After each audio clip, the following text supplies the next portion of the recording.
अजितदादांचं निधन झालं त्यानंतर ही निवडणूक लागलेली आहे. तुम्ही तिथं उमेदवार दिलेला नाहीये. एक प्रकारे तुम्ही सुद्धा त्याला पाठिंबा दिला आहे. तर प्रचारामध्ये सुनेत्रा पवारांच्या तुम्ही सुद्धा उतरणार आहात, स्वतः प्रचार करणार आहे का महाराष्ट्रात? अजून काही त्याची चर्चा नाहीच आहे. त्याच्यामुळे जेव्हा चर्चा होईल तेव्हा बघू. बिनविरोध काय होणार आहे की नाही? कारण सपकाळांना सगळे आमदार भेटतात, रोहित पवार भेटले. नाही, मला वाटतं रोहित दादाची काल आज सकाळी मीटिंग झाली सपकाळांबरोबर आणि रोहितनी मनापासून दिलगिरी व्यक्त केली की काँग्रेसच्या बद्दल जे काही वक्तव्य झालं त्यांच्याकडून त्याच्याबद्दल रोहितनी मनापासून दिलगिरी व्यक्त केली की बाबा काय चूक भूल असेल तर माफ करा असं म्हणून रोहितनी जाऊन दिलगिरी व्यक्त केलेली आहे. बघूया काय होतं. पण ही दिलगिरी तुम्ही आत्या म्हणून त्याला काही सांगणार की नाही?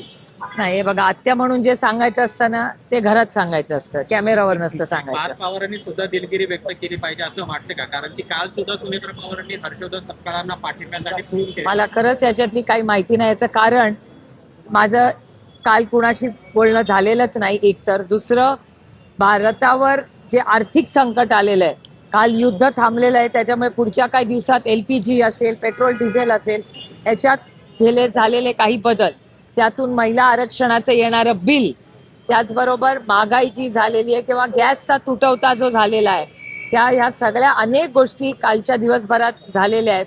तर त्याच्यात बारामती लोकसभा मतदारसंघ, राज्य आणि देश पातळीवर या सगळ्याचा फॉलोअप करून, कारण का आपले काही लोक अनेक ठिकाणी अडकलेली आहेत, त्याचाही काल फॉलोअप घ्यायचा होता. त्यामुळे त्या सगळ्या गडबडीत त्या कामात मी व्यस्त होते. त्यामुळे मला ह्याची फारशी काय माहिती नाही. रोहित दादांनी प्रदेश अध्यक्षांना ज्यावेळेस भेटायला गेले होते, रोहित पवार म्हटले की पार्थ यांचा भाऊ म्हणून मी दिलगिरी व्यक्त करतो. त्यावरती बोलले मी त्याच्यावर. प्रदेश अध्यक्षांनी चिनीतलांना फोन लावला. चिनीतला असं म्हटले की राष्ट्रीय हायकमांड जे आहे त्यांना बोलून कळवतो. जर कदाचित प्रदेश अध्यक्षांनी ही भावना राष्ट्रीय हायकमांडकडे मांडली, सुनेत्रा वहिनींनी सुद्धा हायकमांडला फोन केल्याची माहिती आहे, काँग्रेस मग माघार घेईल? मला माहिती नाही, मला आत्ता तरी ह्याच्यावर काही बोलता येणार नाही. पण रोहितनी मनापासून काँग्रेसला जर काही दुखवला